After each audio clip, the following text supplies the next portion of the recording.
Welcome to my bedroom. Nice. Terry got a little excited to finally be here. So I giggled. I was like, "Oh, it's a little too soon." stop! I can't. I'm not that kind of TM.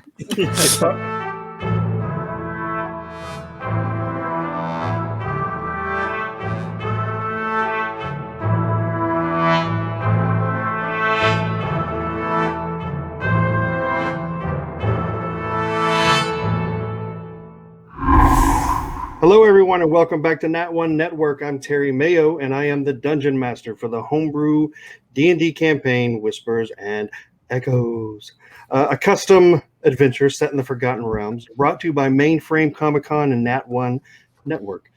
Thank you for tagging along as we explore the wonderful island of Prosperity. If you enjoy what we're doing, please give us a like, a subscribe, drop us a comment. If you really want to bless us with your presence, you can ring the notification bell as well. You can also keep tabs on all of Nat One Network on Twitter and Instagram at Nat One Network. Speaking of Nat One Network, let me see if I can find our brave adventurers. Oh, hi, Frederick, Rick, Josh, Carla, Eric, Barney. Welcome back. Greetings. How you guys doing? Good. I would like to point out that today, you guys are watching this on a Monday. We're filming this on a Wednesday. Today was Ash Wednesday. I don't normally look like this. So. Oh, I was just about to point out that is not a giant insect on Fred's head. I just wanted to leave it unsaid. That way people would like walking up to the TV and trying to scratch It's it on off. his forehead. Yes, no, I just so people aren't freaking out on a Monday. It's not Ash Monday. It's Ash Wednesday. Today's not Wednesday, actually. You didn't miss the day. Fred, I keep saying it's Thursday. You don't have to prove to everybody that you participated in Ash Wednesday. He had President's Day off, and now he's all fucked up. All right. Well, if you've been keeping track, you are seeing an extra lovely face with us today. Rick is joining us. So I thought, in the spirit of togetherness, I thought we could go around round robin and introduce our characters in character, if you don't mind, telling us who you are and what you're all about. So if we can, I'm going to start with the man himself, Rick. Greetings. I am Rick Tastic, and I am playing Zadasair Hassan Bashar, an ambassador working for the king, while also exploring various aspects of mysticism and the arcane, potentially the infernal. His background has yet to be revealed, but it shall, unless he dies, which he could, so we'll find out. Perfect. All right. Well, hopefully you don't die before we figure out what's going on with you. All right. We're going to move over to your tag team partner over here, Mr. Joshua. Oh, so quick. Yeah. Hey, everyone. I'm Kellen McKella. I am a gnome. About a little over 3 feet, and I grew up in a place called Gavin Gloom Folly. It's a kind of a university town, and I'm wicked smart. I try not to show it though all the time because people get intimidated. And aside from that, as far as the way I look, I wear goggles on my head. So that way I can put them down just in case I'm going to blow something up and it's going to be really shiny. And then if I blow something up that's really dangerous, I have a shield just to protect myself there as well. So as far as clothing goes, I usually wear a jacket. It's also a little bit of extra protection and a ton of storage. So I want to make sure that I have all of my chemicals and my powders, and I store them all in my backpack, jacket, and extra pockets. Sweet. All right. Wicked smart. How much of that stuff can break if you fall over? What do you mean? If you like fall in your backpack, or You try to do like Have a you tumbling roll. ever fallen on your? Have you ever fallen on your? Oh, you mean like with all the chemicals? You ever fallen on Like, if they explosives? and all mix- the like glass speakers and Oh yeah. One episode, he's just gonna poof. He's gonna fall down the hill. And... Like a car explosion. yeah. Directed It's by like, Michael hey, Bay. roll a d20 to see if you survived your own backpack explosion. I rolled a natural 1. All right, roll Bum, 3 bum, bum, d20s da-da-da-da. to see if how much damage you did. And We'll have now to get you a roll bag a of new holding. character. All right, we're gonna move over to our cleric for the day, but the barbarian at heart. Frederick, how you doing, man? Hello, my name is Moth. I'm a 6-foot something pretty tall, half orc, half human. Kind of greenish bluish skin if you can't tell.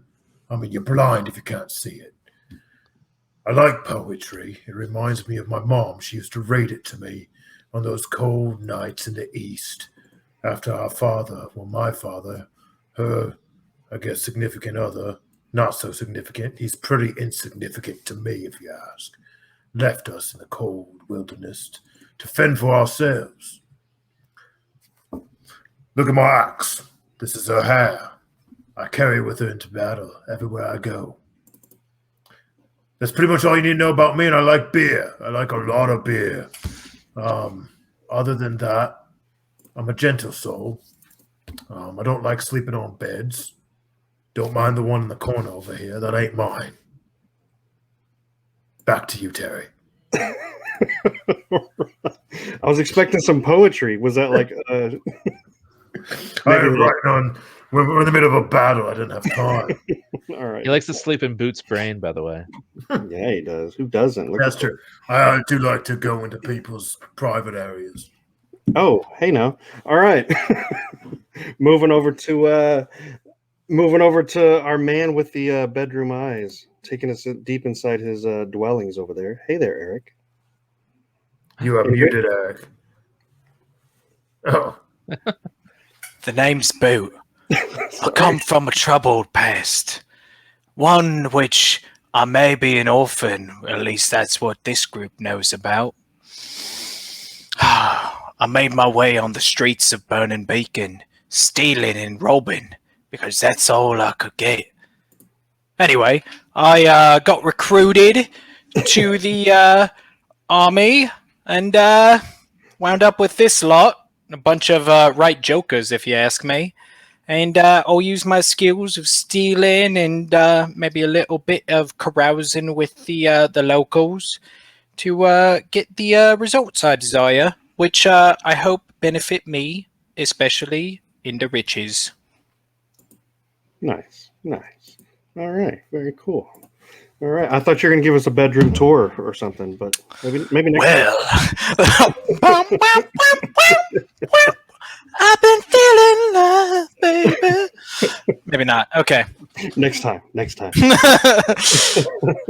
All right, we're gonna move You over. don't have to put on the red light.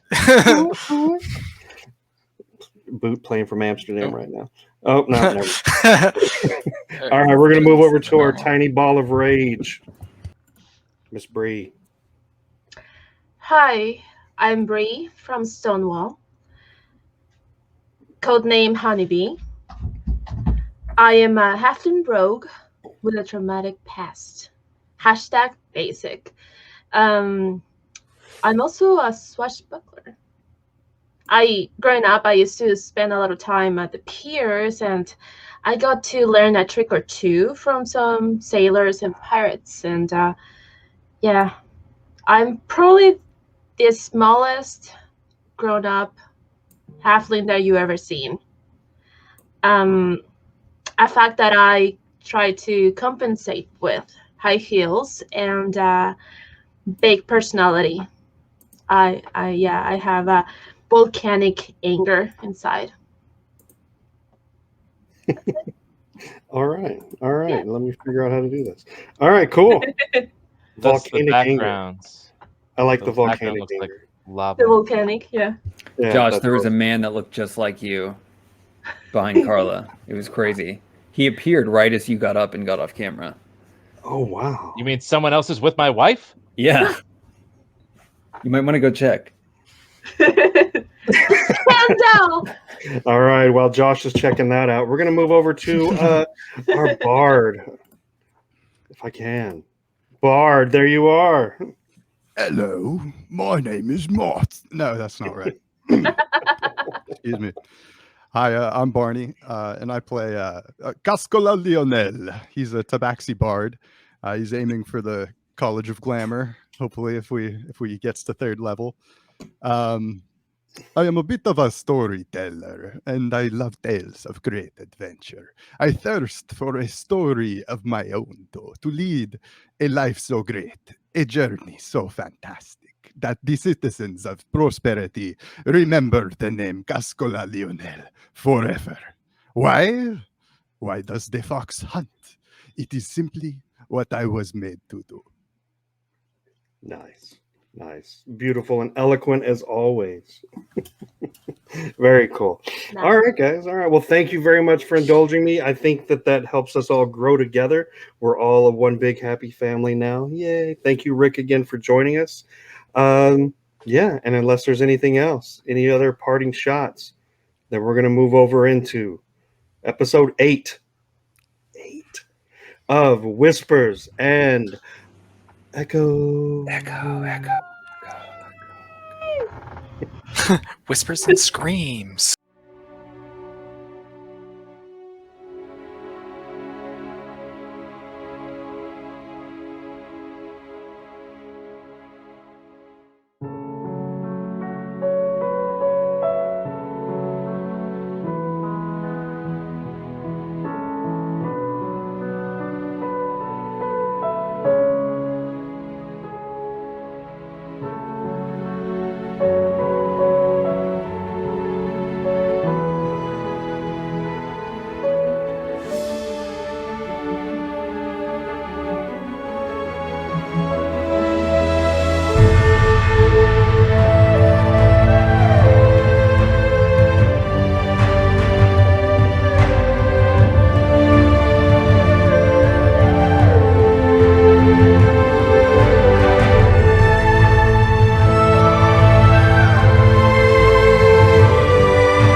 All right, guys. So where we last left off, it's been a long morning in Stonewall for the adventurers. After forming a pact with Ruby Jewel, Captain Ruby Jewel, to reclaim the ocean jewel from the Stonewall Harbor, the group sets out to find supplies. After destroying a set of animated armor in mortal combat, Moth's physical body vanished into thin air, and he soul shifted into the closest living being, which happened to be Boot. Promising that she could help out, Yasmin led the group to the altar of the Twisted Rune, where they freed Zata Seher, who appeared to be frozen in time, while standing in the presence of a large black obelisk. Zata Seher and Yasmin were unfamiliar with the soul shift affecting Moth and Boot, but felt they knew someone who had knowledge of the darker arts. So Yasmin led the group to Varu at the Serpent Shrine and to ask for her advice. The group encountered a bloodbath at the shrine, though.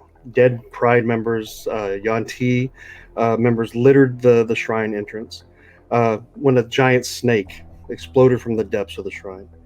With the help of Yasmin, the group tamed the beast long enough for the group to drop down into the dungeon below. Upon entering the dungeon, Moth reappeared, naked and shaken from his time inside of Boot's soul. Out of the corner of Bree's eye, though, she saw a Yanti priestess crawling toward her. The priestess, named Adra, told Bree that a deadly presence was among them. In a trembling voice, Adra warned that the Whisper had arrived. And that is where we will begin.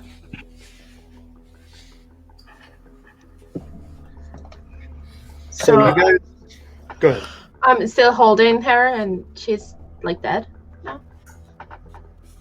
Yeah. So Adra is leaning on you, her head kind of on your knee. She still feels warm. She still looks like she's alive, but she's barely hanging on. Eyes are closed, but she's trembling.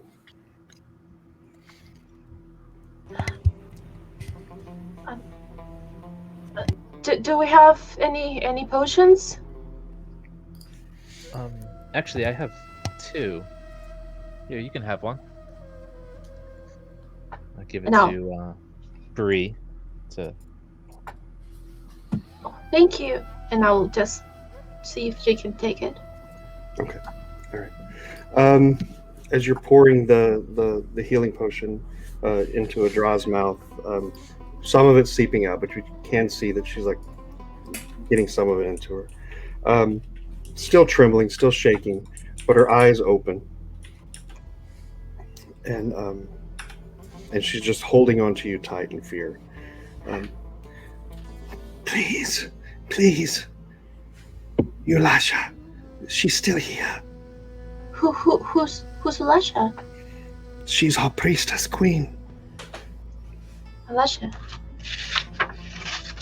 Where can we find her? She hiding? We're all hiding. Please. And Is her Varu eyes down here? Varu. Tiefling witch. Yes. Varush, yes. Yes. Can you point us in that direction? So she's kind of in and out, but looking around. On the map, I have Bree and Kellen up front, Cask and Boot. So, Bree and Kellen, can y'all do me a favor and just roll a quick perception? Well, 18? That's a good one. Oh, that's 9. Okay, all right. So, Kellen, you are hearing what sounds like footsteps, voices, but they're almost echoing off of every corner of the walls. From all around you, you're hearing this. You can't really pinpoint a direction that would be safe at this point, or free of footsteps and voices. And that's what you hear. What everybody who sees it's in this general vicinity, there are 2 bodies straight ahead past Adra. It looks like some sort of trap has been triggered, and 2 figures, all dressed in black, have been crushed underneath the weight of these like logs with spikes on them. Bleeding out there, completely gone, dead. Adra herself, floating in and out of consciousness. She does look like she's breathing a little bit lighter, as in she's feeling a little bit better. It looks like, not struggling to breathe as much, but still she's kind of floating in and out of consciousness. So I'm hearing footsteps around us, like within the room. You can't really pinpoint where they are right now. You don't see anybody in the room. There are many directions you could go, and that's kind of where these echoes are coming off of, just kind of in every direction. Now in the map, it looks like there's like puddles of water. Is that actually right in front of me as well? Yeah. Okay, I'm not seeing splashing or movement in the water. No. Okay. Hey, little one. Is she a? There's 2 of us. There's 2 of us. Well, you're right. All right, the little female one. Got a question for you, and she's gonna be little, and you're gonna be mini. All right. So that's how we're gonna differentiate. Why? Because you're mini and she's little. I'm gonna cut across and say, I'm just going to... "Oh, Moff, just shut your mouth!" I'm sorry. I'm just so used to being in my skull. I apologize for cutting through. I'm glad you're out there and not in here. Please carry on with your insulting remarks to the two tiny people.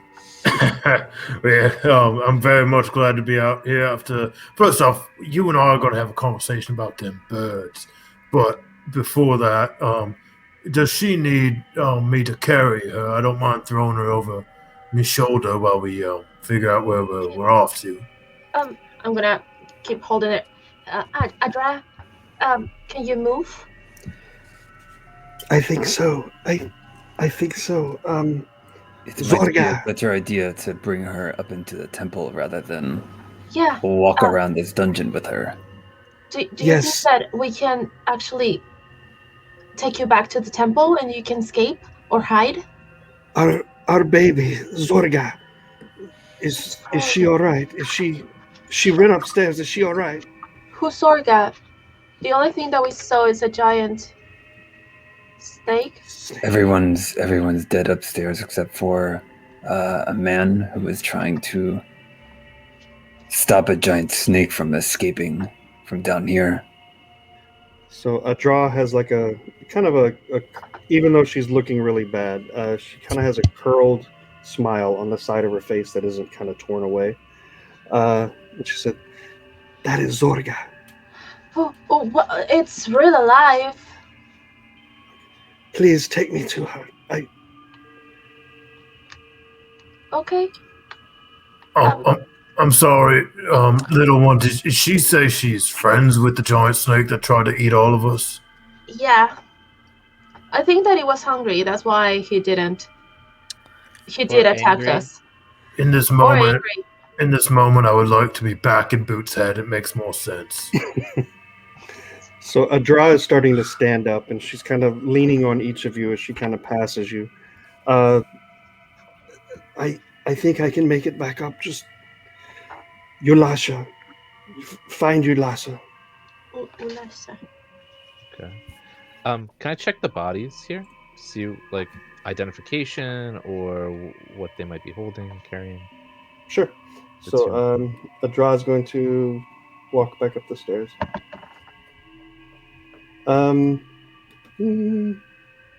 All right, yeah. So what you're checking the two bodies here? Yes. Okay. While we're down here, go ahead and just let me know when you are moving and where you are moving, just for giggles. But which body are you going to, left or right, Kelly? I'll go to the right body first since it's closest to me. Okay. All right. So what you're seeing is reminiscent of the. What you're seeing looks like it is Whisper armor, Whispered shroud. So what you know from your time at White Cross is that the Whisper, when they would come into camp, they were almost looked at as like an elite group of enforcers. Navy SEAL. Like the Navy SEAL. So Echo and Whisper, they really didn't mix. They were on the same side, but they really never really crossed paths, and that was more on purpose than anything. But you are seeing the telltale signs. You're seeing their weapons. They do look like they're military. You're seeing their clothing. It looks like Whisper. You're not seeing anything that tells you that these are not Whisper warriors. Is there anything of value that I might be able to hold on to? Yeah. You're checking the guy on the right? Yeah. Okay. So with him, you do pull off a coin purse. Inside the coin purse, you have a list of names, and I'll send that to you. In front of every name, it has the letters A and B. And do me a favor and roll a d12 real quick.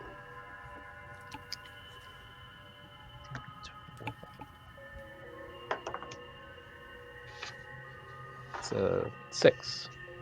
Okay. And you have a golden locket. Inside the locket is just it's a black locket. You open it, it makes a small little chime, like a ding ding ding, and it looks like it would hold a picture, but there's no picture inside of it. Okay. You also pulled out 10 silver from his coin purse. Yay. Any weapon that he would have had looks like it was mangled in the drop. Oh, that's too. All right. Well, upon hearing that noise, I want to go. Hey, it looks like he's finding something good, and I'm gonna go run over to the other body. Okay. right. Do me a favor, another D12 for this guy. 8. Okay. So just loose on his pockets. You're not seeing any kind of coin purse or anything like that. But you are able to pull off a ring off of his finger. It has a little design in it that you recognize being like a design of like the Whisper. It's their own little W insignia. Real fancy cursive. Just let it pop out. Who did we lose? Sorry. Oh, there we go. You're also able to find a short sword on him. Looks like it's in pretty good shape, and it looks like it might be plated in silver.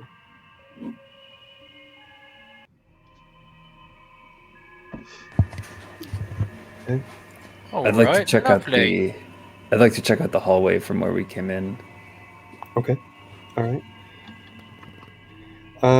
If we got marching orders, are you guys gonna follow along, tag along, or is it just Zada that's going in?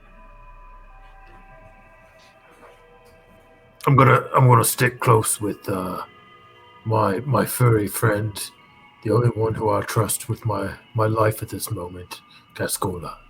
Yeah. Got it. Okay. All right. What the fuck, mate? After being in your head, I don't know what to believe anymore. So Zada, what you see in this room is a series of beds. In each one of the beds, from what you can see, they're covered in blood. Yanti are in the bed, priestesses, and it looks like they've been gouged over and over with what you can assume is like a spear or a javelin type weapon. So 3 dead Yanti in these beds. Blood covering the floor, mixing with the water. And it's a little bit of a mess in there. It looks like it was a bloodbath. Somebody snuck up on him. Gotcha. Ugh. There's also a locked door that you're coming upon. So, yeah. Anything else you see in this room is basically just your normal goods. You see some folded clothes. You see a set of like dishware, stuff like that. Some rotting meat over in the corner. A collection of looks like eggs, either bird or reptile, some sort of eggs, but they've been cracked, but they're saved. But just it looks like a basic living environment. Okay. I walk back out.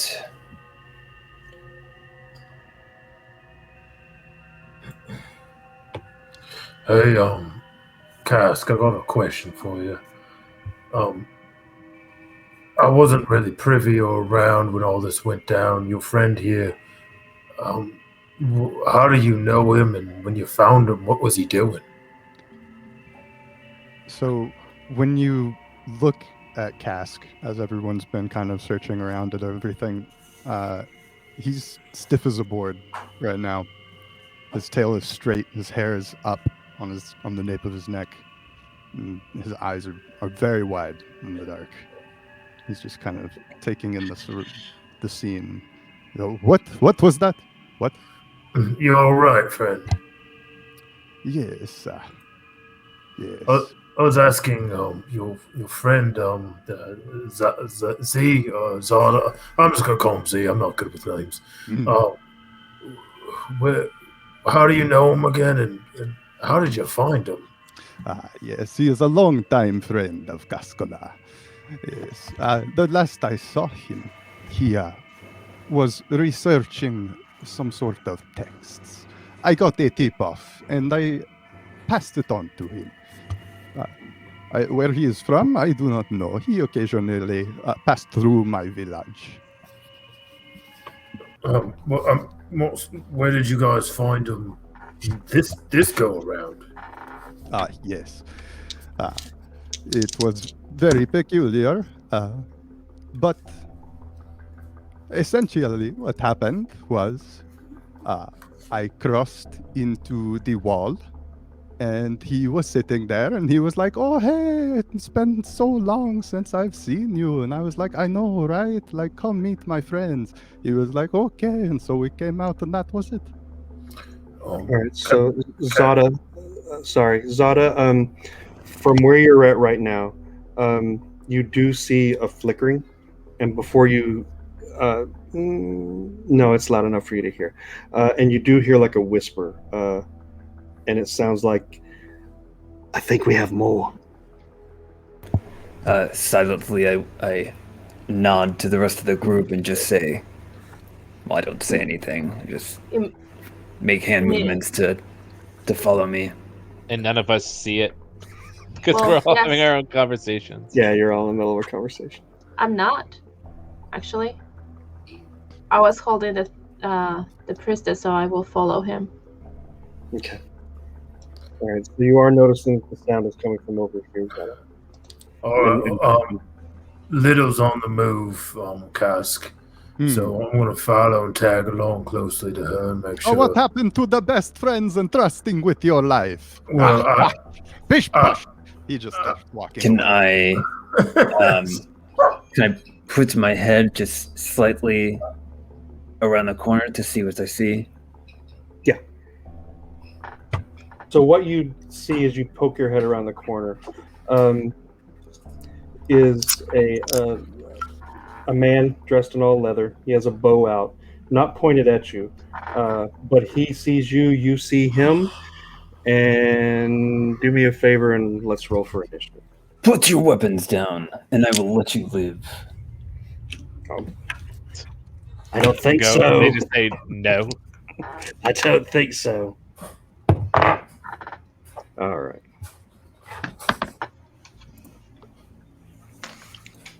A good starting 17. Rick 17. Ooh, wait. Josh. Kellen is 13. Oh, shoot, let me put y'all's name. Yeah, I love that I can see the people that roll virtually on Roll20, what their rolls are. It's so cool. Oh, yeah? Yeah. D&D So like Beyond or Roll20? Cass, On D&D Beyond. D&D Beyond, rather. Sorry, D&D Beyond. Cass just rolled a 20. Wait, you can see that? Yeah. When you use your virtual dice, if you're in the same campaign. Yeah. I'm a sucker for holding things in cool. my hand. Oh, the game lock. Nice. Wow, Moth, way to go, buddy. I rolled a 20. I rolled a 20. Strong roll. Oh. And you could also see if people are cheating.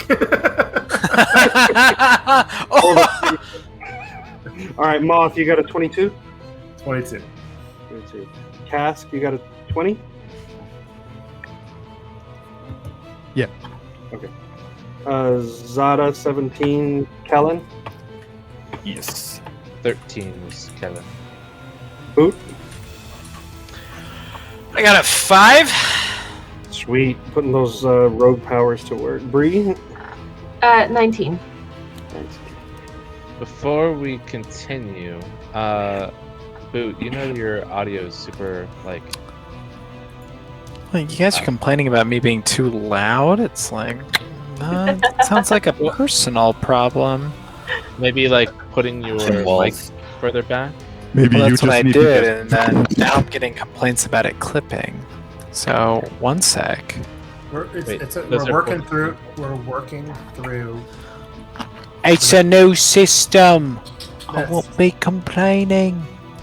I know that you can turn it down through the, Yeah, I'm getting you know, to it. setting, Easy, biggin, or little one. right? I'm the big. Little, He's many. easy, tiny one. How we Ooh, that's sounding nice. now? Perfect. That's better, yes. Everybody Alright, see? good? That's why they call me Magic Fingers Boot. Because I got magic fingers. Is I have that a what we call you then? Oh, yes. I just took off the automatically adjust mic volume. How's this sound? That Oh. sounds good. You Sounds were good. too That's fine. close at the end of the sentence. It's a, loud, little It's not loud. clipping. Okay. It's not clipping, though. So Is that's this good. better? Yes, that's That is better. I personally think you're perfect. Oh. Aw. Aw. I'm Moth, and I'm looking for a Valentine with a little bit of fur. Alrighty. Moth All right, can go so right jumping through in. you. I was going to say something, but Yeah. Nice recall. All right, so jumping into this battle. we are all prepared. All right, so everybody's rolled for initiative, and here we go. All right, so Zada, what you saw, and Bree, what you saw, were the bandits coming towards you. Arrows not quite raised, but they look like they're ready for a fight. First up is Moth. Cask, you're on deck. Oh, shite. All right. What's all the commotion going on up in there? And I'm going to kind of run in to 15, 20. I'm going to kind of right in the middle of the room. What the hell is all this? And I'm going to be like, I'm going to search my sides for my axes, and I'm going to be like, ha! And I'm going to notice that the one guy is about to draw his bow and be like, don't think so. And I'm going to throw both my axes at the guy on the left wall over here. Okay. Throwing. And Oh, that's a good question. Can you throw both axes? Yeah. One action is So, your primary 19 attack, and then bonus action is the other axe. 19 and a 14 to hit.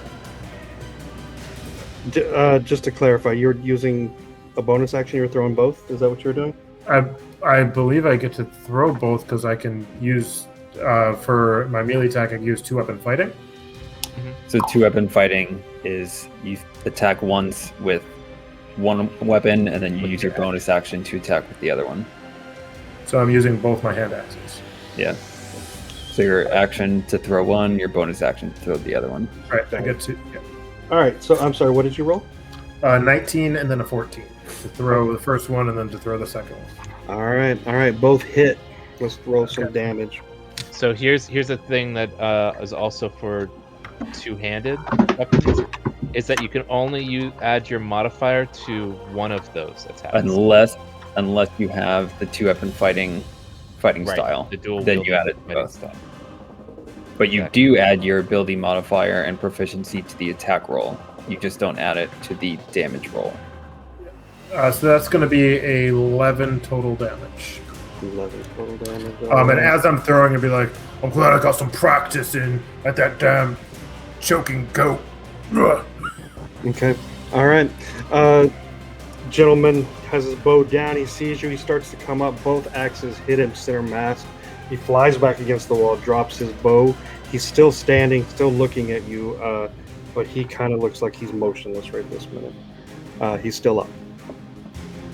All right. And you used everything. Okay, Cask, you're up.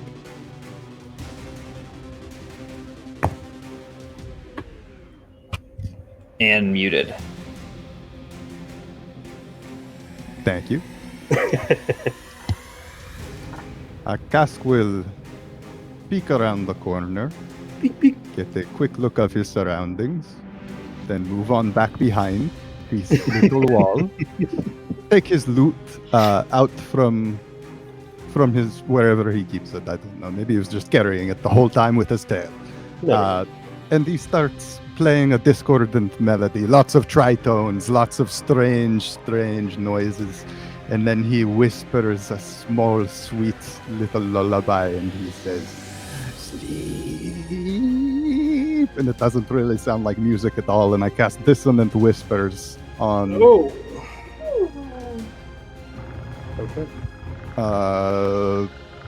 Let's see. I can't see them from here, so I'm gonna just click. Oh, I can't click.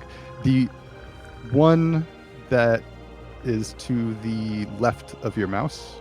That one, that guy. Okay. So he All right. has to make a wisdom saving throw of 14 or. Okay. Okay. All right. He is not asleep. It's not a sleep thing. Oh, sorry. He got a 17. Okay, so he takes half as much damage. So I Okay. rolled 11, and it's psychic damage. Okay. Here's the thing. Okay. All right. Moth, as you hear Cass playing his lute, Kenny G. What you see behind the guy with the axes in his chest is just this huge hulking human carrying his own double axes, and he kind of doubles over and starts putting both of his hands up against his head and shaking it off a little bit. What's got your? Where's it got? A cat got your tongue? Oh. Oh. All right. All right. Next up is this young lady.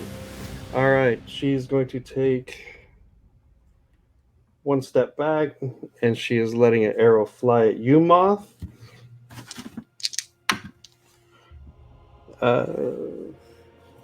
12 to hit. Does not hit. Okay. All right.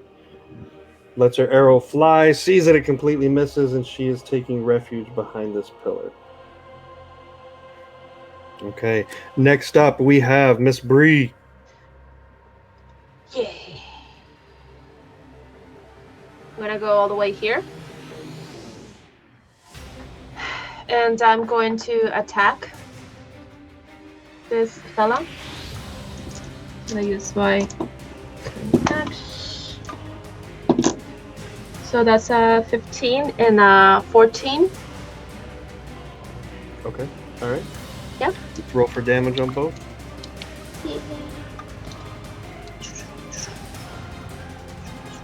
Okay, so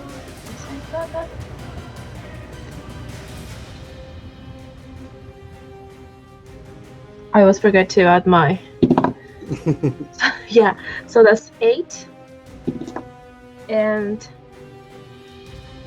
7. All right. And what are you using? A short sword. Short sword. Okay.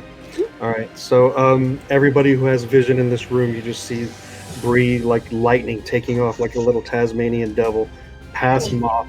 She uses the two handles of the axes to kind of pull herself up, and then with one big swing lets loose, and this gentleman's head just flies and smashes up against the wall, and he is no more. Bree, anything else you would like to do? I'm gonna look at the this one, the one that is in the back, Mhm. and I'm gonna say, "You're next." That's it.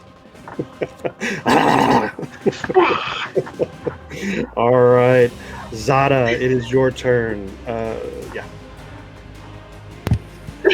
All right. Oh wow, he went down fast. All right, I was that the one that Moth hits with his axes? Yeah. Okay. All right, I will run up to the other one, hiding behind this pillar, Mhm. and do a cool little twirl with my staff, whack her across the face, and then do like a backhand slash with my dagger in the other hand. Okay. All right. Staff. Ooh, that's not good. That is a 10 to hit. Okay. All right. It looked cool in your head. Good. But, Good. but Excellent. she's able to dodge out of the way, and it just whips right past her face. All right. So with the dagger, well, that's a 5 to hit. Are you using the dice from last session? I am. All right. Again, she dodges your staff. She sees you and like dodges, moves out of the way of the dagger as well, and she's just kind of standing in front of you.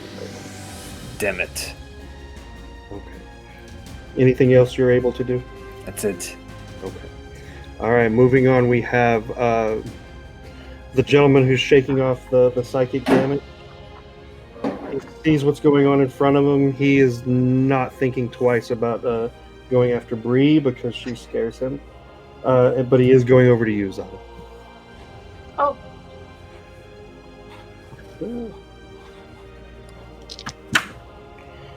Cool. 11 to hit. That is a miss. Okay. All right. Obviously still shaken with the psychic damage that Cass caused. He comes out with both axes and just completely misses you. But he is standing right in front of you as well. Next up, we have Kellen.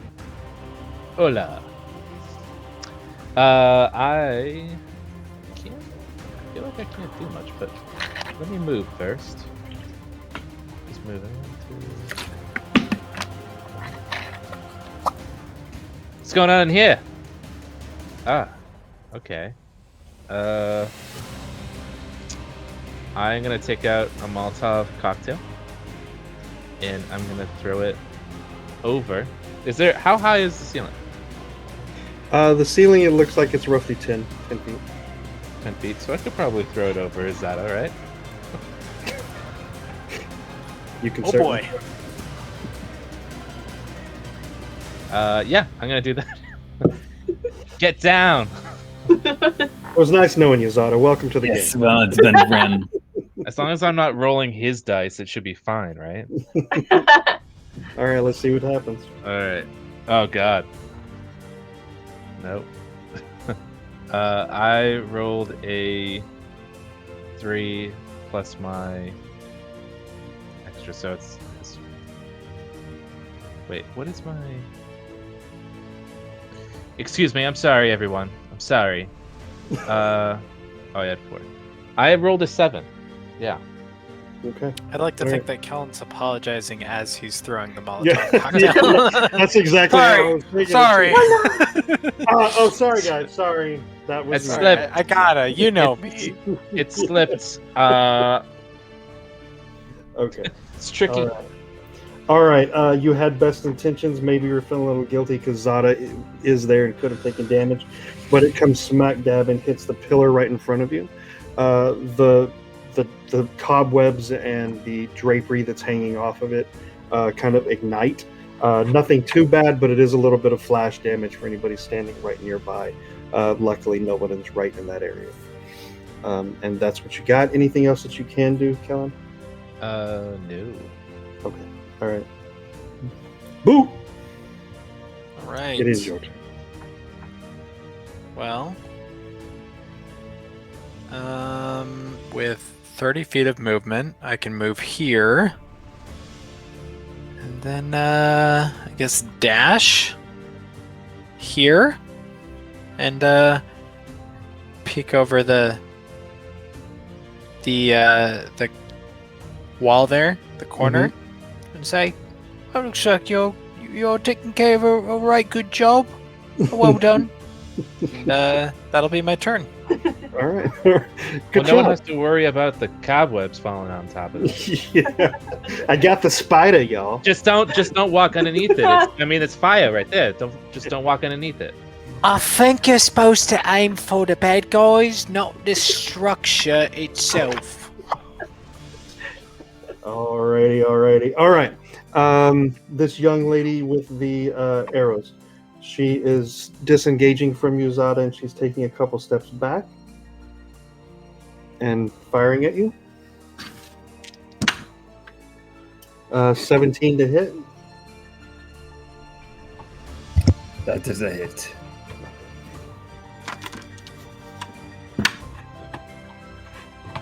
And do me a favor and go ahead and take 4 points of damage. That I can do. All right. So as she steps back, she's still kind of in the fight. You can tell she's a bit cocky.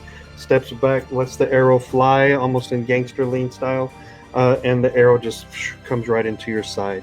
And she's going to continue her movement, step back just a bit more. Go ahead, speak up, Boot. Just curious, if she disengages, does the wizard get attack of opportunity? If she didn't have something to The guy disengage- nearby? No, she has An cunning ability. edge. Yeah, she'd be Oh, able to disengage. well, nice try, wizard. All right, and we are back to the top of the order. Moth, you are up. Cask, you're on deck. All right, I'm going to walk over.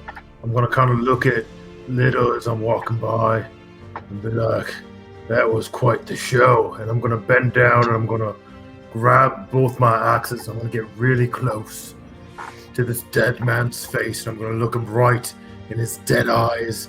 And I'm going to say, today, you were you. That is truer than true. There is no one dead who is youer than you. and I'm going to rip the axes out of his chest, and then I'm going to start walking around the corner. You only get I'm 6 seconds, bro. And then I'm going to see that guy, and is that going to take... Was that my actions ripping the axes out of the body, or do I get to... That's your action. And I'm going to be like, and he might be dead, but you're next. And then I'm just going to kind of look right at the guy who's over there. Okay. All right, cool. Or look at both of them like this. Again, wall-eyed. Woo, I see both of you. All right, Cass, you are up.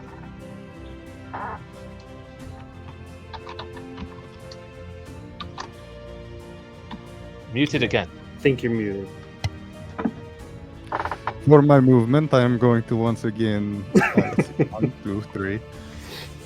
Move 3 first to peer around the corner. And how are the bad guys looking? Are they bloody? The ones you're seeing, they're a little bit bloody, but they're still up and they're fighting. Okay. Then I will. Okay, Cascola will use his feline agility to double his movement speed for this duration of this turn. Ooh. So I can go 1, 2, 3, and then 6 more. 1, 2, or no, 5. What's my movement speed? 30.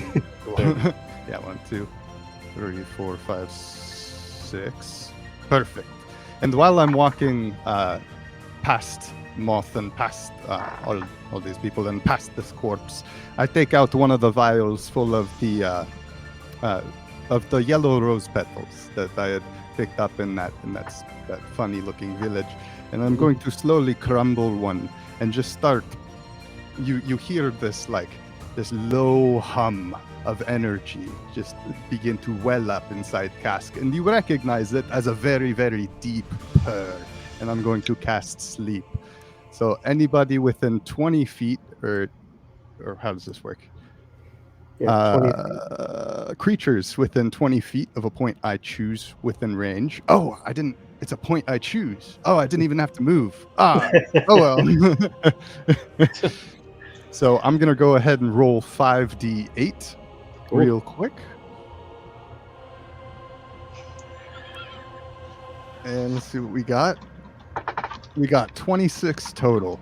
So I'll just go ahead and read it real quick here. Creatures within 20 magical slumber. Starting with the creature that has the lowest current HP. Each creature affected by this spell falls unconscious until the spell ends. The sleeper takes damage, or someone uses an action to shake or slap the sleeper awake. Subtract each creature's hit points from the total before moving on to the creature with the next lowest HP. The creature's hit points must be equal to or less than the remaining total for that creature to be effective. Got it. Okay. All right. So which way do you want to start? Lowest, you said lowest HP goes first? Yeah. All right, so lowest HP would be this young lady. And we got 11 HP. Okay. So 14 left. And I'm assuming you want to target one of the enemies and not your teammates, right? Moth. No. Okay. Yeah. That's the other guy. And this other guy has 15. Just by 1. So as you do your incantation, your spell, this young lady, let's just make her yellow for right now. She slumps down up against the wall, and you can see that she just is fighting it, but boom, she falls to the ground. She's prone. Quick, we only have 16 hours.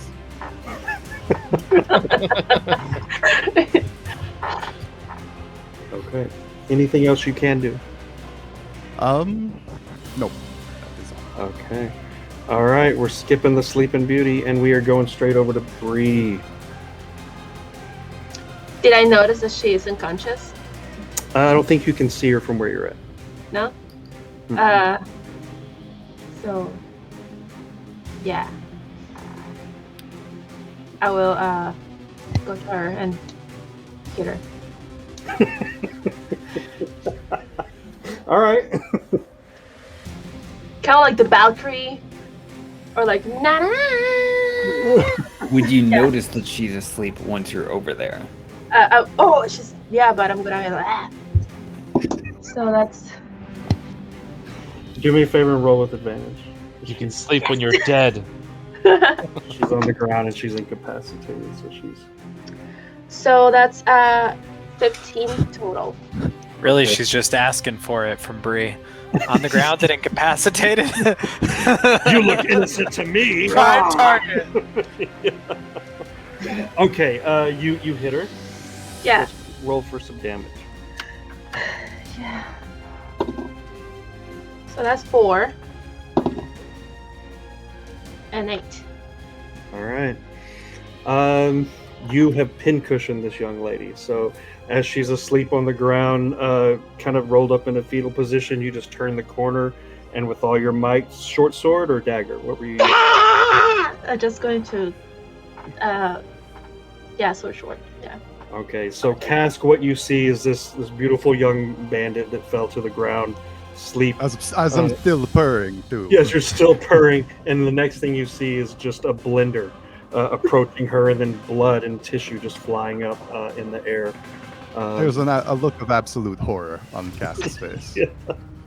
And then I'm going to slowly turn around. Hi guys. Hi. And she is no more. You're a little bit of a psychopath. I like it. Zada, it is your turn. First to publicly retcon what I did earlier, because after literally researching two I've been fighting yesterday, I totally forgot what it was. That I should not have been able to attack with the dagger right after using the staff, because the staff is not a light melee weapon. So dagger attack never happened. I missed with the staff, and here we are. Okay. So I point the staff at the bandits in front of me, and I say, "Both of your companions are dead. Give up now, and we might let you live." And that's it. Okay. Just steely barbs of anger shooting at you. Yeah, if he could curse you, if he had the power to curse you, you would be cursed right now. But right now he's just staring you down in anger. All right. Can I add an action? Can I ready an action to dodge? Yes. Okay. All right. Anything else you would like to do, Zada? That is it. All right. Moving on, we have, lo and behold, the gentleman with the sword. So staring you down, your words did nothing but enrage him. And he is going to take a swing at you.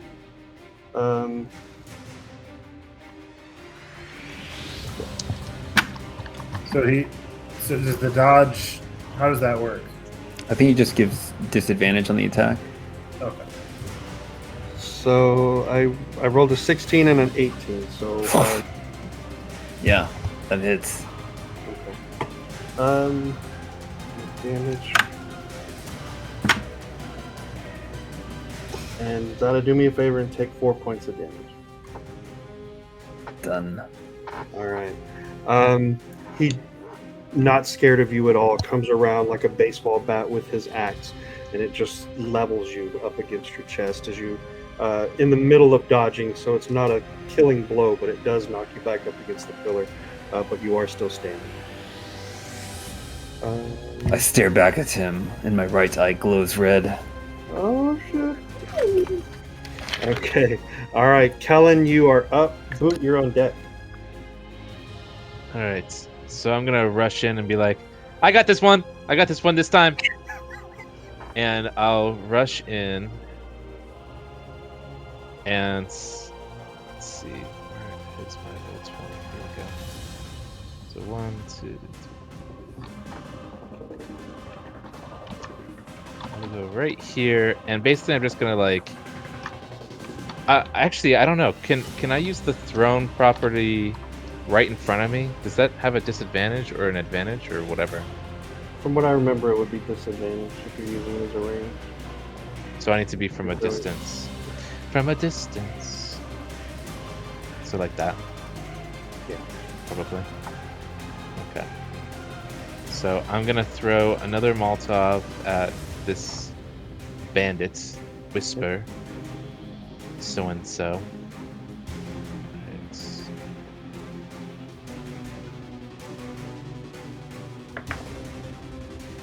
Even worse. What'd you do? It was a 2 plus 4. I got a 6. Okay, all right. You were trying to overcompensate because you saw how short it was the first time. So you really lobbed this one, and it just explodes against the door behind everybody. The door you- behind everyone? Sorry. If you're, You mean like a bowling ball, like throwing it backwards? No, if you're looking at the map, Oh, behind the guy. Okay. yeah, then it explodes right there. Really just again, cobwebs catching on fire, some of the leaves and greenery kind of shriveling up and smoking, but you miss. Anything else you can do, Kellen? I'm just gonna, I guess, get back once Okay. and just kind of like step back, like, okay, I'm out of this one. Our young pitcher's a little wild today. All right, Boot, you are up. Warm up your shoulder. All right. Well, I'm gonna make a disparaging comment towards Kellen while I'm going and being like, "Oi, I can't hit a broadside of a barn. Why don't you stop throwing your Molotov cocktails and maybe get in that action with your little magic bullets or whatever?" And then I'm gonna run past him. Oh, I gotta use my own one. One sec. All right. So with 6 movement actions, I'm going to sneak attack, which gives me advantage, and I'm going to use a disarming action. So I will pull my sword out, and my goal is to chop at his hands or disarm him in some way. Nice. All right, All right. Do I get advantage with that, Zen? you then, do. as well. Yeah, Perfect. you're at advantage. Whoop. That second one didn't count. All right. So I got a 3 and then a 15. And All right. so for a disarming action, how should I? It's just a strength modifier, or? For this one, you're straight up trying to disarm him, right? You're aiming for the weapon for his hands. Yeah, just trying to get that shit out of his hands. Got it. All right. Just for giggles, go ahead and roll for just a regular damage roll, and we'll go from that route. Regular damage roll. All right. Well, I do get a sneak attack bonus. Oh, all right. We got. Oh, I get +5. All right, and then D6, 2 D6s is what I get. +3. 1 and 3, 4 plus 3 is 7 damage, Yeah. as the French say. Okay, and that's adding in your bonus and everything. That is Disarm, with the damage. damage. Oh, Sneak Damage. attack, damage. Sneak attack. As the French say, you have been damaged. Well, you don't back it. So he had both. I his hands really on- wonder why the French hate us. Yeah, sorry, French. He had his Surprise. axe up. He had come, swung it at Zada, and was bringing it back up when you were approaching. You come down with your sword, and almost like a Friday the 13th movie, you can see his hand just split down to the wrist. The sword drops. He's got one hand that's kind of wiggly, but the other one's still intact. But he is disarmed right this point. Anything else you can do, Boo? I will say.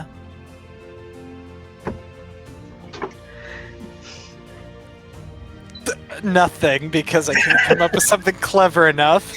All right. All right. Good And one. then, take my sword back and say. Then I will say, after not making a comment, after I cleaved his hand, I will say, "You had enough, have you?" Okay. That's All right. it. All right. Yeah, his look of anger has kind of turned to concern at this moment.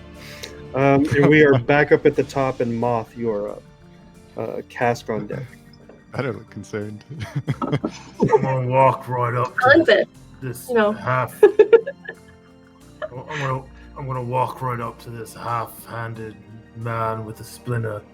I'm gonna walk up to him. I'm gonna say, and I'm gonna kind of hold the axe in front of his face and be like, "I once took a man's hand off with a clean swing of an axe. In fact, it was the one over my shoulder. I'm gonna offer you an alternative. Are you hungry?"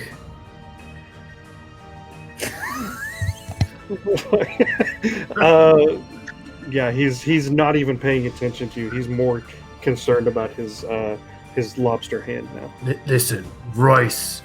Rice is great when you're hungry and you want 2,000 of something. Okay. No, It's all not right. really an Is intimidation there, roll. is there anything else you would like to do, Moth? Are you right up against him, or are you where you're I'm at? literally, my face is right up to him. My eye is like real big. Be like, "You sure you don't want some rice?" Okay. Persuasion with disadvantage. At this moment, he's not in any. You can try to roll for anything that you would like, but it would be at disadvantage. I will roll. I will roll to persuade him to want to eat some rice, with disadvantage. The first Hold roll. up, snack break. Yeah, Hungry? Oh, Grab a you Snickers. hungry? This is really tasty. It's a Rice Krispies treat. This episode of Whispers and that Echoes would brought be- to you by Snickers. that'd be a 9. And honestly, I thought that was quite clever when I said, rice is great when you're hungry and you want 2,000 or something. But never mind that. All right, Moth. as your 6 seconds pass by like lightning, the guy has never taken his eyes off of his hand, and up is Cask. Okay.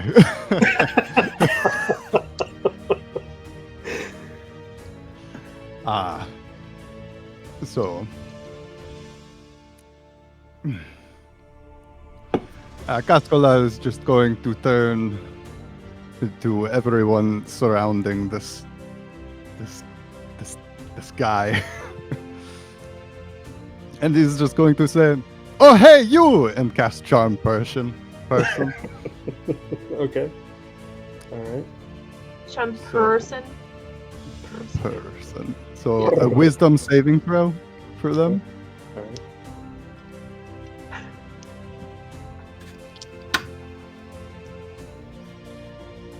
Oh, and does so with advantage if you or your companions are fighting it. Okay, So I have advantage. you have advantage. I give you advantage. All right, that didn't do me much better, but 13. Aha, 14!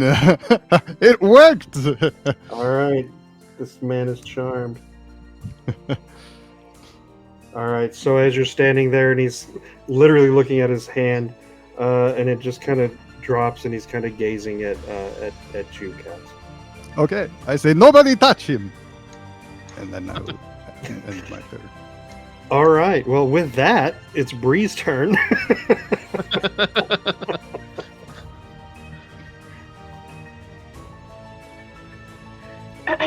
So I'm just going to calmly, I'm gonna walk towards him with my, daggers, my short swords, just like looking at him and just trying to, blood dripping from them, just walking towards them. And I'll say, he asked you a question. Do you want some rice? Are you hungry?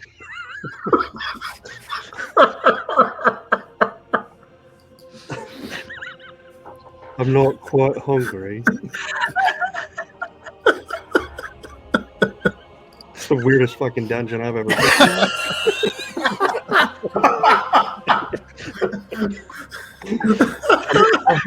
All right, yeah, not quite hungry.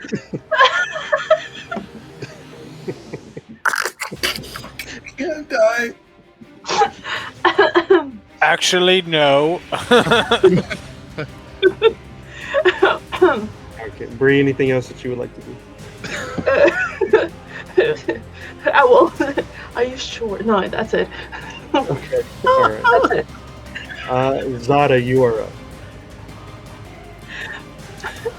I'm gonna be next to him, like. Guys, I laughed so hard I accidentally rubbed my ashes off. Oh no!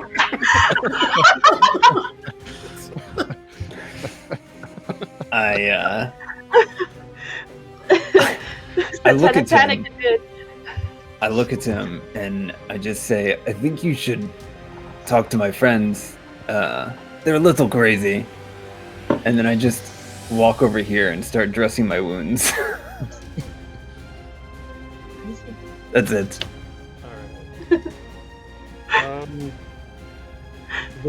Okay. All right. Sword guy, the gentleman who was previously holding the axe, his arms have fallen down to his side. As the arm kind of falls down, you do see a finger fall to the ground. Just the boot must have hit an artery because there's blood just pouring down this guy's hand and filling up his boot. His boot. Oh, And he. that's my name. But his eyes are stuck on Cask right now. He's just kind of staring over at Cask as he's standing there. And that is his turn. And unless you guys want to continue to torture this poor man, we are out of Dude, there's straight tears rolling down my face. Oh my god, I was dying. Oh, Okay. oh my gosh. So Cask and everybody there. So you guys are surrounding him, and he is, again, the scene is still, he's staring over at Cask, blood pouring up inside of his boot. I say, you remember, it is customary to eat rice once we have seen each other again. Well, get it ready. I'm gonna pull out one of my rations, and it's gonna be some really matted down rice that's kind of a little moldy. And I'm gonna kind of take off a little piece and eat it. I'm gonna walk over and be like, rice is good for eating, and it's also good for mending. And I'm gonna take like a clump of the rice, I'm gonna stick it on his hand where it's like cleaved open, and kind of like make a makeshift band-aid. And then give the rest, I'm gonna just kind of put it in the palm of his hand and be like, all better. Okay, Moth as this just is going on, invented and- I'm sorry. Is that true? All right, as this is going on, I'm going to slap the rice down and grab the guy by his neck, spin him to the wall, and say, "What the fuck are you doing down here? You're murdering people in their sleep. You've got to get talking." And I'm going to put my blade to his neck because this is a bandit who has murdered people and we're not feeding him rice. Okay. As you spin him around and you put him against the wall, you can see that this look of daze and confusion is shaken. He's still looking at Cask, but that feeling of companionship looks like it's starting to wane as he goes up against the wall, looking at Cask, and then looking at you. But he's not saying anything at this point. I really thought the rice idea was going to work a little bit better than the knife, but seeing as we're going to resort to violence, because that's what we like to do, I'm going to take out both my axes. I'm going to get real close to him in his neck and be like, Wait! right, Wait! I'm waiting, Cask. Who was the lady we were looking for who Bree's person who was on her was all dead? Like, what was her name again? Masha. No. Not The Sha. drow. Masha? The person that you're looking for, her name is Yulasha. I say this name in front of the guy, not for a reaction. Okay. Still looking at you, Cask, and he says, "The Snake Queen. Yeah, we're still looking." We're still looking. What? We're still looking for her. We We're haven't still found looking. her yet. Okay. Why are you looking for her? We follow orders. They say we need to find her and bring her back so we could find the king. Who? Hmm. Who told you? Wait. Finds the king? Find the dead king. Find his body. That's That sounds Who right. sent you? Who gave you this task? well, the men in black. That sounds ominous. Wilbur Smith. I think he said his name was Tommy Lee. Yes. Thomas. Yeah, that was the other one. Oh no, another Thomas Lee. Thomas. Thomas. Thomas. I'm surprised that you remember anything from their encounter. I've heard that they have some kind of device that's able to erase your memory. I don't know how anyone would know that because I feel like everyone would have had their memory wiped. Hey, But how would you know that? it's a great question. I don't. All right. Maybe I need to be doing the talking. I saw a plate on the ground. Leave it to me. The bandit that we're looking at, is he in the echo arm or the whisper armor, or is he just? Are What is he using? Yeah, do me a favor. Just you're real close to him, right? But you're holding up against the wall. Oh, I got his neck in my hand and a sword also on his neck. All right. As you have moved him up to the wall, his armor is kind of shifted, and you see a familiar brand on his chest. This brand reminds you of bandits that you found in Tree Wiley's cottage. If you don't answer our questions, we're going to let Moth have a tea party with you. If I was to say to you, my little friend, that's not my friend, but right now in this moment we are besties. If I was to say rise up, what would you say? Oh, We all rise. You all rise. Who's the leader of the rise up group? We're all the leader of the Rise Up group. This guy does not seem like he knows much. He's pretty low on the pedestal, if you know what I mean. Can I kill him? No, wait. How many of your friends did you bring with you today? Oh, I think there was roughly 15 when we got here. The That's snake quite a ate a few. Snake And- ate a few. Tree trunk ate a few. Tree trunk. Okay, that's ominous. So how many came alive down here? Dozen? Dozen. Okay. and how you got here to Stonewall? Do you arrive in boat We or how? snuck in through Lookout Point. Got a question for you. So, the guy is starting to turn a little pale. If you're noticing, his hand is completely white. Blood is just everywhere. If you're standing next to him, you have blood on you at this point. Is the rice red? The rice is on the ground. The rice is soup right now. I matted it in his little thing. Yeah, all the jarring from the wall and everything, and the fact that the rice probably wouldn't work that well. He's bleeding out. Yeah. All right, I'm gonna yell to the group. Anybody else got any more questions? This one's fading fast. He wasted my rice. That was a gift. Should we point him towards Sorga? What? Who? Should we point him, this bandit, towards Sorga? Oh, the snake. Yeah, the giant snake. That's upstairs.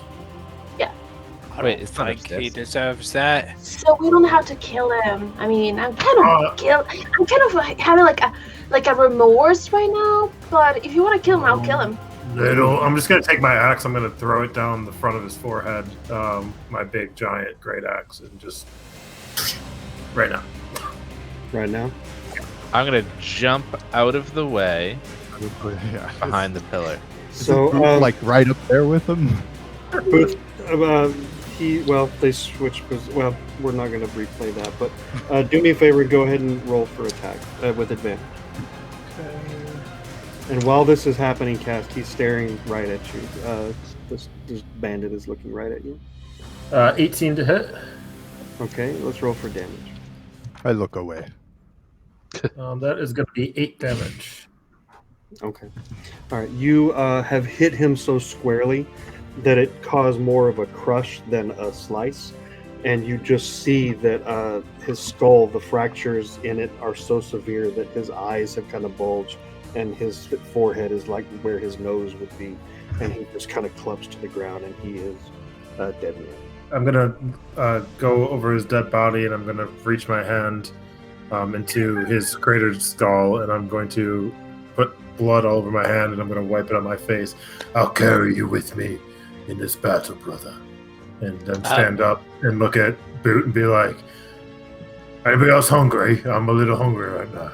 Alright, while, because he was axing the guy while he was in my hand, so I kind of recoil and say, I do appreciate you putting him out of his misery. Can we spare? And I'm, shaking the blood off my hands and kind of wiping it from my face, because where it's splattered on me. Just saying, can we spare the wiping blood on ourselves? You killed him. You accepted his soul or whatever. Is it Ash Wednesday or Bloody Sunday? Listen. Oh, both. That's a little. So, my bloody. We can God. edit it out. It's fine. I'm leaving that one in. You're going to have to live with that. So I'm going to look over at Boot and be like, this is part of my beliefs, Boot. I'm not asking you to wipe blood on your head. I did once, but you said no, so... but yeah, no, don't tell me what to do, please. And yet somehow you still wiped blood on me. And yet, even when you're outside of my skull, still you're the speck of dust in my eye. It's incredible. Well, Bree and Cask, from where you're at, Bree, Cask, and Zada, please roll for perception. Ooh. That is a natural 20. Oh, For awesome. a total of Good. 22. Bree and Cask, what'd y'all get? 16. 16, and then Bree? Bree, what'd you get? 4 plus 3. So. Okay. Bree, you're not really hearing much of the conversation with Moth and Boot is kind of drowning out your ears. Cask, you are hearing movement, like shuffling, and kind of it almost sounds like thump, thump, thump, coming from here. And then Zada, you're hearing like splashing. You're hearing like what sounds like running and splashing, coming from this area. Guys, I think we have company. Get ready. Watch the door. Coming from the main room. I'll put my small axes to my side. I'm going to pull out my great axe, and I'm going to hold it. Well, the one used, and I'm going to kind of wipe off the blood off of it with my arm. And I'm going to kind of move close to the door and stand with my back where the opening is. I'm going to stand with my back there, and then kind of, if somebody comes through, I'm just going to swing. Not if it is, only if it is an old lady and she comes at you very fast. That's right. Follow the rules. Well, bird. All right. So what you all see is this door, and you can tell that someone's like standing at the door.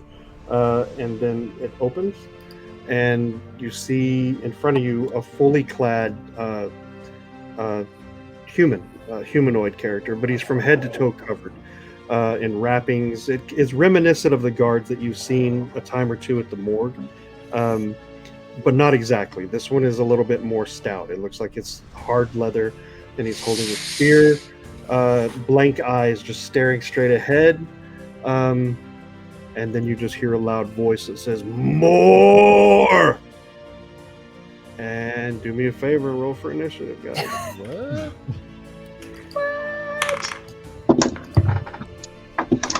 Oh, not so good this time. Oh. So Damn, Cass. the bandits were tasked with finding the body of the dead king, right? Yeah. What the guy said is that they're there to find the king. Okay. And there were a dozen. About a boot. And we just killed 3. And there were 2 dead in the hallway too. Ah, All right. Moth, what did you get? I rolled a solid, very solid 6. Okay, Cask. 24. Woo! Look at you. Excuse me. Bree, what did you get? 18. Zada. 6. Zada and Moth, do a roll off for me real quick. Roll off! Just a D20 or are we doing initiative? D20. Right. 13. Ooh, 7. You got a 7? And Zada, you got a 13? Yes. Okay, I win. I'm bumping you up. Okay. Kellen, what did you get? An 18. Kellen and Bree, do a roll off real quick.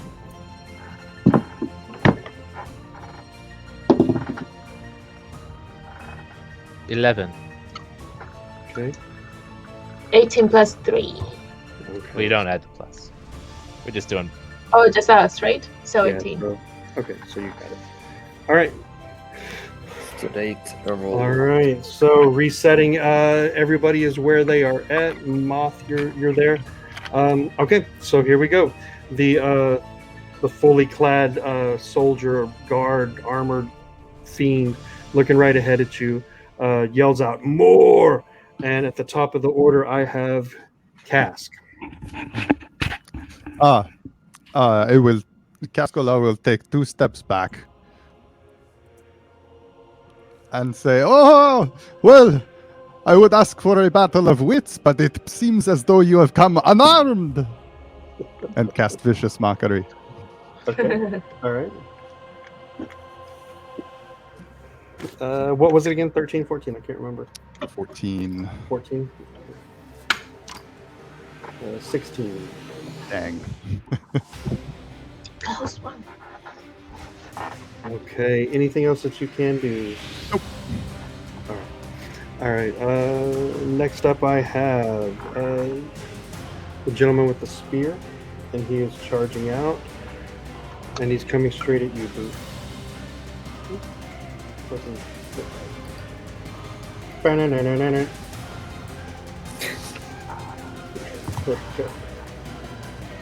And 14 to hit, Boot. That is a miss. Okay. All right. Coming straight at you, but he kind of loses his footing in the blood and rice. And the spear just stabs right by your ear. You can hear the sound of the as it comes by your ear, but it misses you completely, and he is staying where he's at. Next up, I have Bree. Okay. I'm gonna go all the way towards him and attack.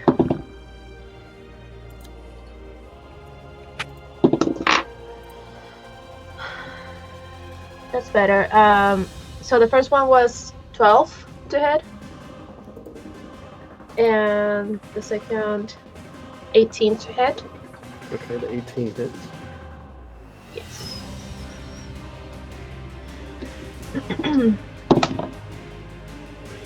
That's 5 total. 5 damage. Mhm. Okay, what did you hit him with? Short sword. Yes. Okay. As you run up and you take your swing, what's curious to you and Boot as you're standing there is as you hit him, causing this gash, just a loud burst of like dust comes out, but you're not seeing blood right this minute. Anything else you can do, Bree?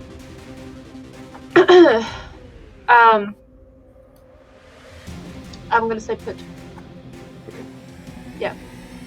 All right, Kellen, you are up.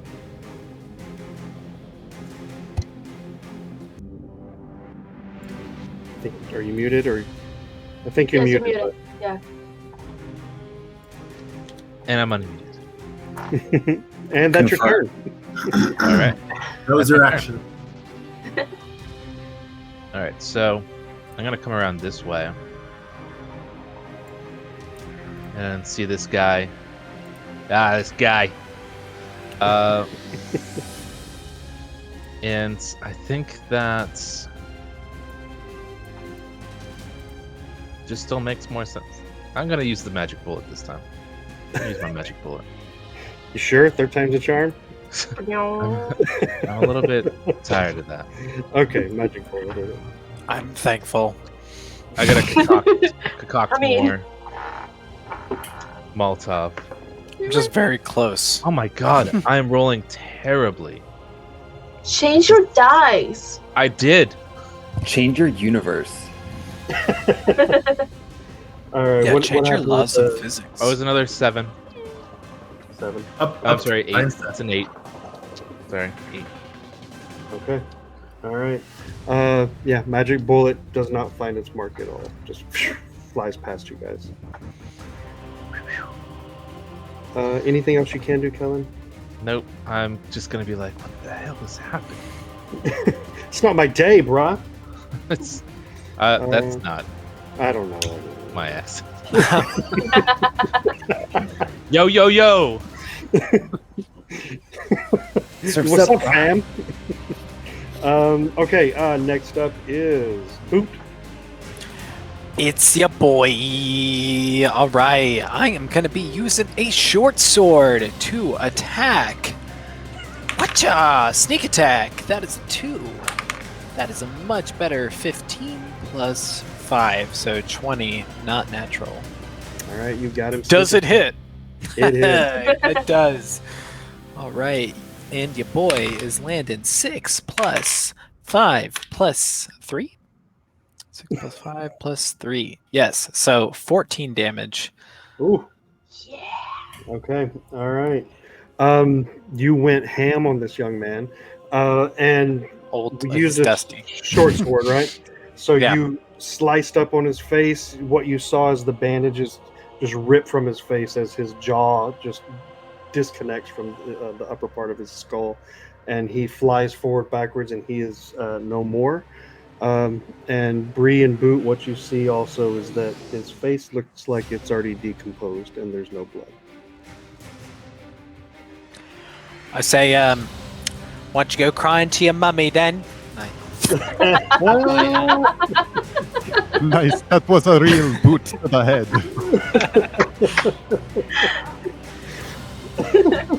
All Someone right. say more. All right. Let's see. Anything else you can do, Boot? No, I'm satisfied with my comments. Satisfied with your. That was awesome. Yeah. All right. All right, and then next up is Zada.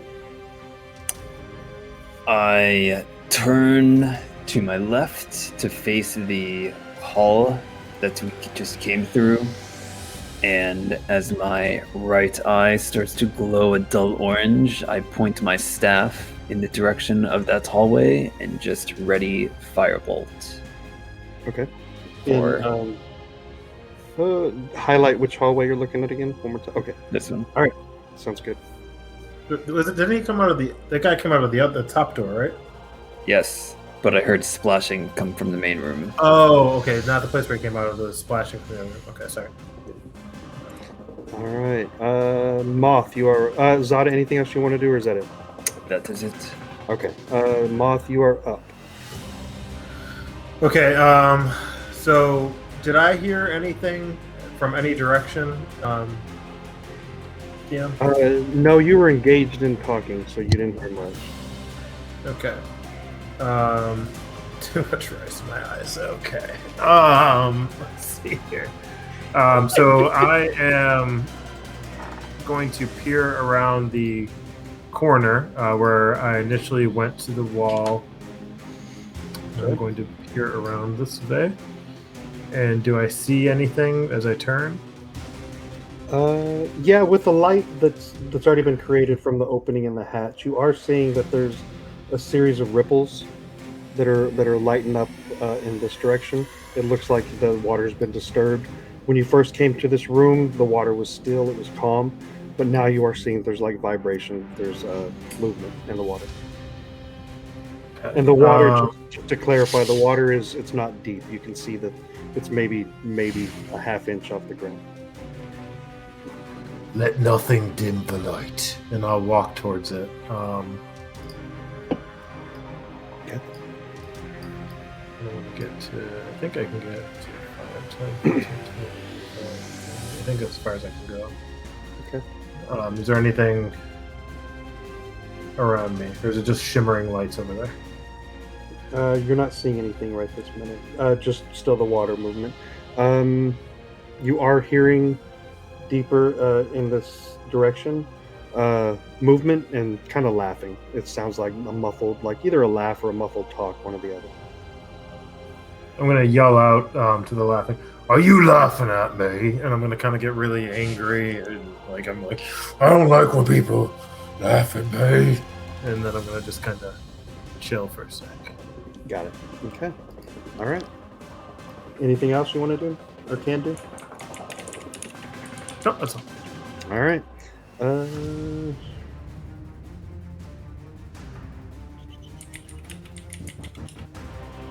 Cask, you are up.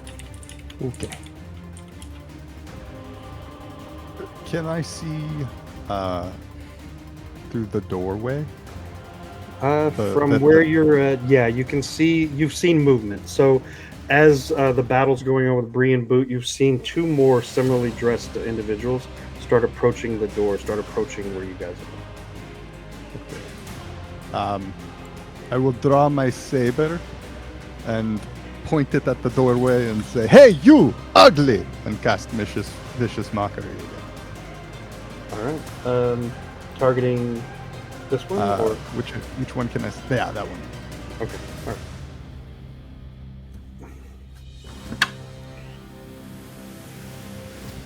17. All right, does nothing. Yeah, so as you do it, again, just a blank stare, not even blinking, but just kind of a blank stare looking right in the room. If you're noticing, he's not like connecting on anyone, it's just more of like a headlights looking in the room. Okay. Next up, we have Bree. I'm going to turn at Boot and said, "Was that a mummy?" And immediately I'm going to loot the mummy. All right. That's your action for right now? All right. Yeah. On that, you do me a favor, quickly roll a d12. Okay. That's a 1. A 1, okay. Yeah. Do me a favor, roll a d4.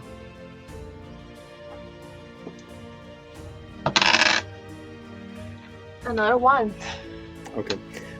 What you were able to pull from, it looks like it was just stuffed down inside of like the bandage / armor, is this bag. It's a canvas bag wrapped, but it looks like it's saturated in blood. And as you squeeze it, it's squishy. It reminds you of like animal, some meat, something inside of the bag. Oh, I found its organs, and I'm gonna pull it out. All right. Are they the organs? Are you pulled it out? It's wrapped up pretty good. Yeah. If you're unwrapping it, then yeah, you're seeing it's decaying flesh. Sell that. Okay. Anything else you can do, Bree? No. Okay. I don't think so. All right. Kellen, you're up, and then Boot, you're on deck. All right. I can see him right through the door, right? Yeah. Let's go for this again. The door's open. I'm going to throw another cocktail. All right, come on, here we go. There's just like pieces of this dungeon that are on fire everywhere from all. You gotta be kidding me. Look out, Bree. Fuck. 11. 11. You did miss this one. Again, kind of pulling up short. You went short, went long, and you went short again, and it hits the door frame right by Bree, but not enough to really catch anything on fire, because you've already hit that area and caught everything on fire. So Everyone looks at me. I'm like, there's more. What have you been drinking from the vials you're throwing? All right. I don't think so. I think all the bottles are closed. That I'm not breathing anything in. Yeah, no, I'm fine. Anything else you can do, Kelly? No. All right. Hey, That's DM, what I want to do. Yes, sir. since I saw Moth go through the hall and didn't hear any combat, can I assume that it's clear enough that I could just turn around and fire the firebolt into the other room? I can say that you didn't hear any combat. Yeah, you didn't hear anything as Boot went over there. All you heard was Boot yell out, "Are you laughing?" Okay. Then I would just like to turn around and fire the firebolt at the dude in the room. Okay. All right. Let's do it then. Ooh, sweet. That is a 24 to hit. Ooh, firebolt, you said? Firebolt. Okay. All right, let's do it. Ooh, and that is 10 damage. 10 fire damage. Okay. All right. So Kellen threw his fire, came up short, almost instantaneously. A ball of fire just shoots above Kellen's head, goes right through the door frame, hits the staff-holding gentleman right in the face and chest, and you're just seeing all this cloth melt away. And what you're seeing in front of you looks like the decaying mass. The eyes that were looking at you are now bubbling. But he is still up. And everyone thought I did that, right? I was about to say, hey, Kellen, look, you hit him. Excellent work. Don't patronize me. Zada, anything else you can do? Oh, that wasn't. Never mind. I pat Kellen on the shoulder. Yeah. Okay. I don't know you like that yet. So Oh, he buddy. is actually flammable, so he is burning right this minute. And he is approaching you, Bree. Uh-oh. 17 to hit. Yes. Yes.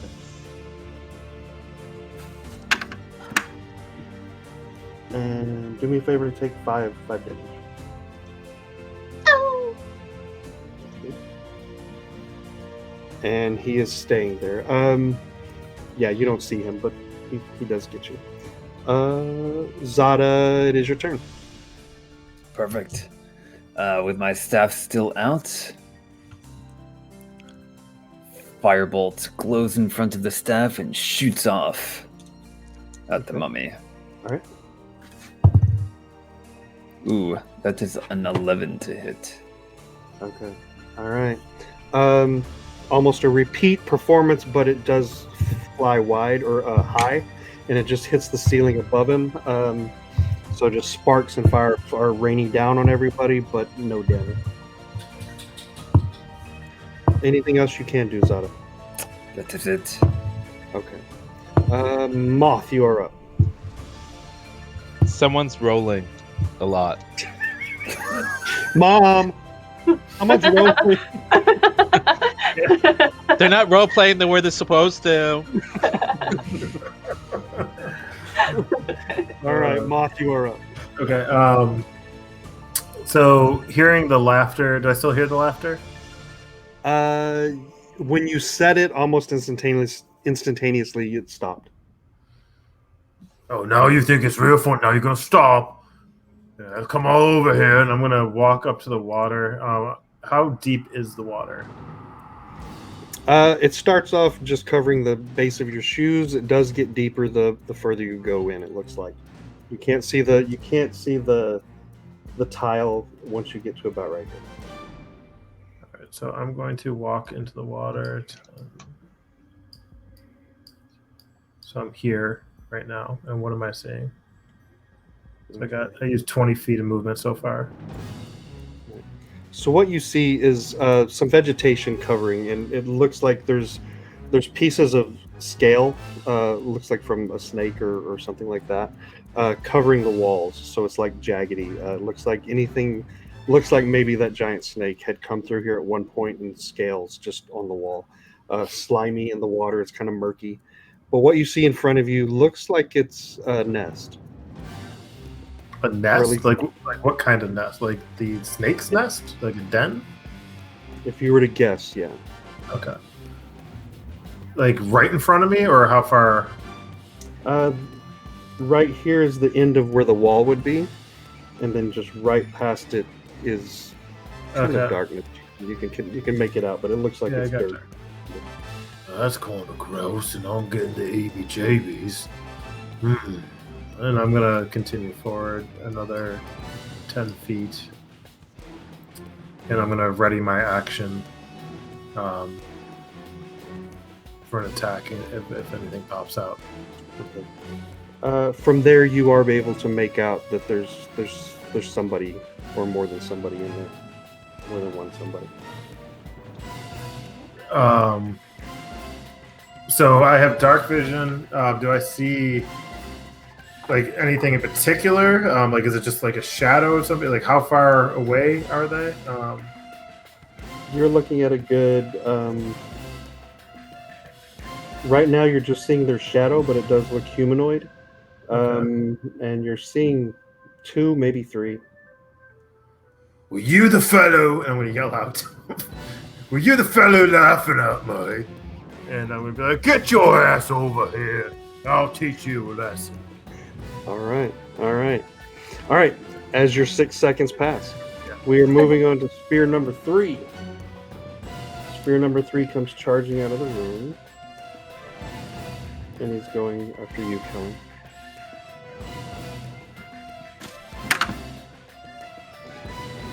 Uh, 12 to hit.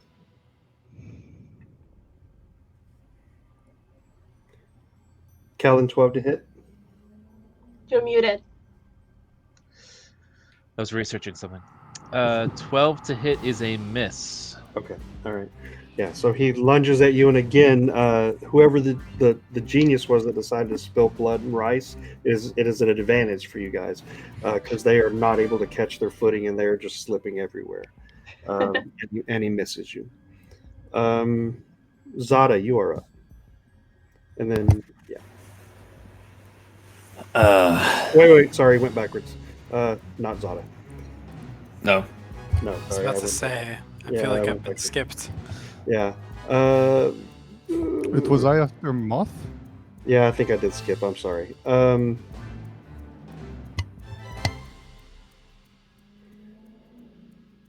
Yeah, I messed up. My bad. Let me add in Cask right here, and then we'll go back up to Boot. Sorry, my bad. Cask, your turn. Okay. I will yell out, clearly their weakness is rice! And with my sword drawn, I will cast Bardic Inspiration on Boot as a bonus action.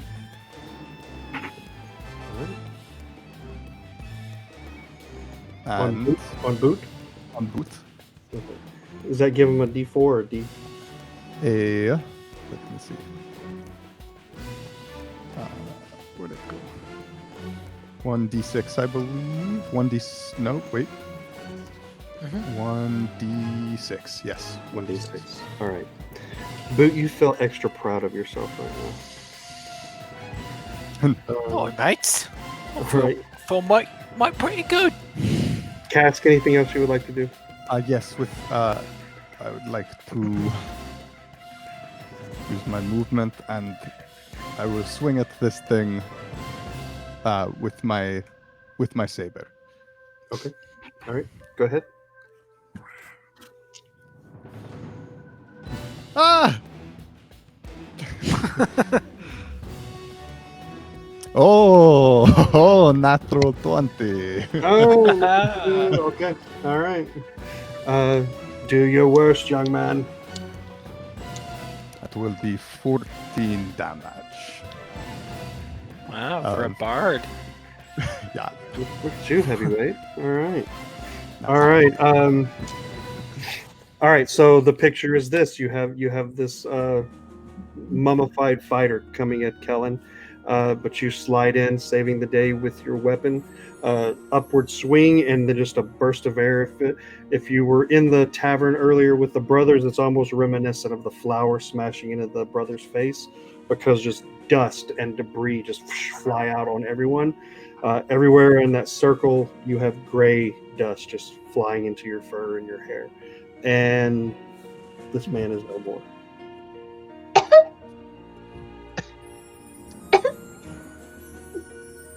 And Boot, I'm so sorry that I skipped you. You were up at the top of my list, and I scrolled down too far. But it is your turn. No worries. I only rolled a 7, so I might be at the bottom of that list. I'm going to move to that square, and while I do, I'm going to be taking my longbow off, doing like a spin while I'm notching an arrow, and dealing it straight to the forehead of Mr. Mummy number 3, 4, 5, whichever mummy that is. Whichever the live one is, got it. Yeah, the live undead. Got it. Oh, okay. And because he is next to Bree, 'tis a sneak attack. Tis. Oh. Get that extra d6. Yep, and I'm gonna need it because I rolled a 9 plus 5, so that's 14 plus 2. Get that 16 to hit. You 16 to hit. Mm-hmm. All right, you got him. And let's do some damage. Hell yeah, brother. Get that D. 3, 5, 8 plus 3, 11 damage. To the kisser!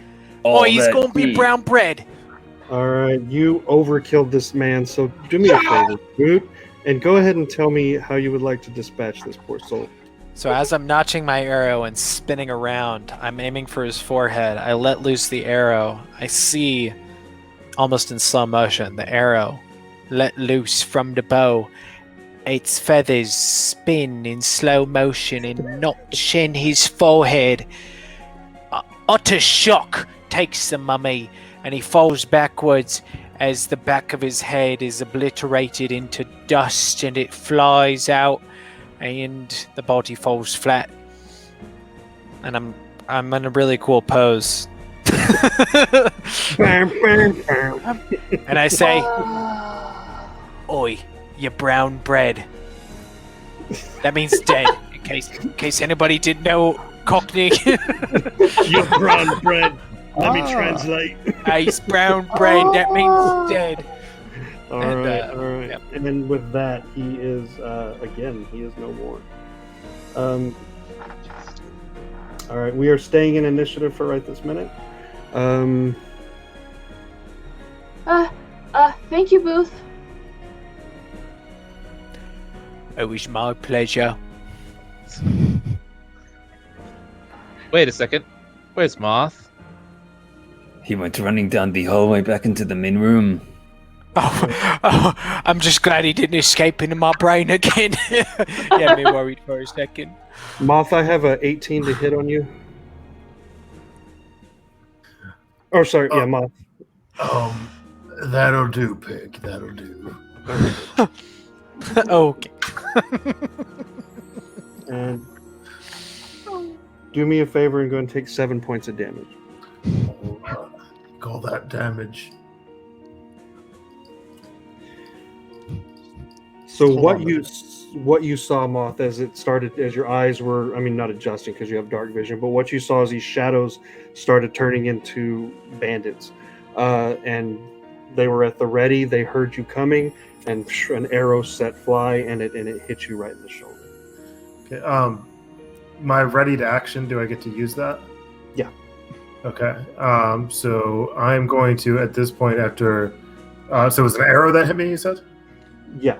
And you can see that there's two people in front of you. Where does it hit me? Right in the left shoulder. Okay. And I'm going to look at my shoulder and be like... And there's going to be like some blood that's kind of trickling down. And I'm going, they're going to hurt. I haven't felt pain like that in so long. And I'm going to rage. Oh, shit. And then I'm going to run... I'm going to throw both of my hand axes at the guy who just threw the, what do you call it? The just shot the arrow at me. Okay. You're throwing the axes? Yeah. This is a reaction, right? Yeah. So you're throwing one? You can't throw both, yeah. Oh, yeah. Oh, I can't? Okay, I'm going to throw I assumed I could be able to use both, so I'm going to use a javelin instead, though. Okay. I'm going to throw a javelin. And that is going to be... Probably doesn't hit. That's a 9. All right, yeah. No, the pain from the arrow must have got down to you deep when you raged. And the javelin went low. Hit right in front of him. All right. When you're raging, don't you... Half. So Martial I raged weapons. after I got hit, though. It's also only on martial weapons. Or melee. Are you talking about for advantage? Yeah, strength checks. You don't get strength on it at level... You don't get advantage on level 2. At least I believe so. Since the bonus action... Martial weapons. And then you also get resistance on piercing, slashing, damage. Bludgeoning as well, I think. Why am I only seeing... I'm sorry, I don't mean to sidetrack off of the... Okay. You have advantage on strength checks and strength saving throws. When you make a melee weapon attack using strength, you gain a bonus to the damage roll that increases as you gain level as a barbarian, as shown as the rage. You don't get advantage. At least I'm not... Okay. For time's sake, we'll go with what happened right now in real time, and then we'll look at it after the fact. Okay. Yeah, I think reckless attack is where you get advantage. Okay. All right, so that is what happened. So what you guys heard was Moth screaming in pain, and then the primal scream of rah, and raging. Dead bodies all around, blood covering the floor, rice covering the floor, burning cobwebs. The air is full of smoke, and then just the taste of death from the and the dust. smell of steamed white rice. There you go. It smells like a soup kitchen, and the dust from dead bodies filling your lungs right this minute. Just like a soup kitchen. Just like a soup kitchen. And with that, we're going to end episode 8. All Super. Rats. Right.